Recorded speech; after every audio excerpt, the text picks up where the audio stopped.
Good evening বন্ধুরা, আমি Sangeeta's lifestyle থেকে সঙ্গীতা বলছি। ফ্রুট স্যালাড করব বলে আজকে অনেক ফল কিনে নিয়ে এসেছি সাউথের থেকে। এগুলো তো একটু একটু করে দেখাচ্ছি, আরও রয়েছে এই যে ব্যাগে ভর্তি ফল। তো এখন একটু ফ্রুট স্যালাড করব, সেই জন্য নিয়ে এলাম।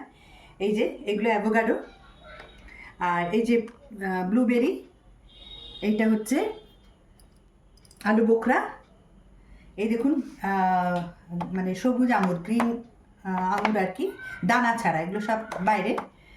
আর এটা হচ্ছে কিউই, এই যে বেদানা, এই যে বাতাবি লেবু, হ্যাঁ মানে এইটা ছাড়া আর কি, এগুলো দিয়ে একটা সুন্দর এখন ফ্রুট স্যালাড বানাবো। তাই ভাবলাম আপনাদের সাথে একটু শেয়ার করি। এই আঙুরগুলো খেতে তো ভীষণ সুন্দর, মানে একটা দানা নেই আর চিনির মতো একদম মিষ্টি। আর কেমন আছেন আপনারা সবাই? ভালো থাকবেন। এখন একটু একটু করে যা করব, পুজোর সময় অনেক কিছু কেনাকাটি থাকে, সেগুলো সব আপনাদের সাথে শেয়ার করব।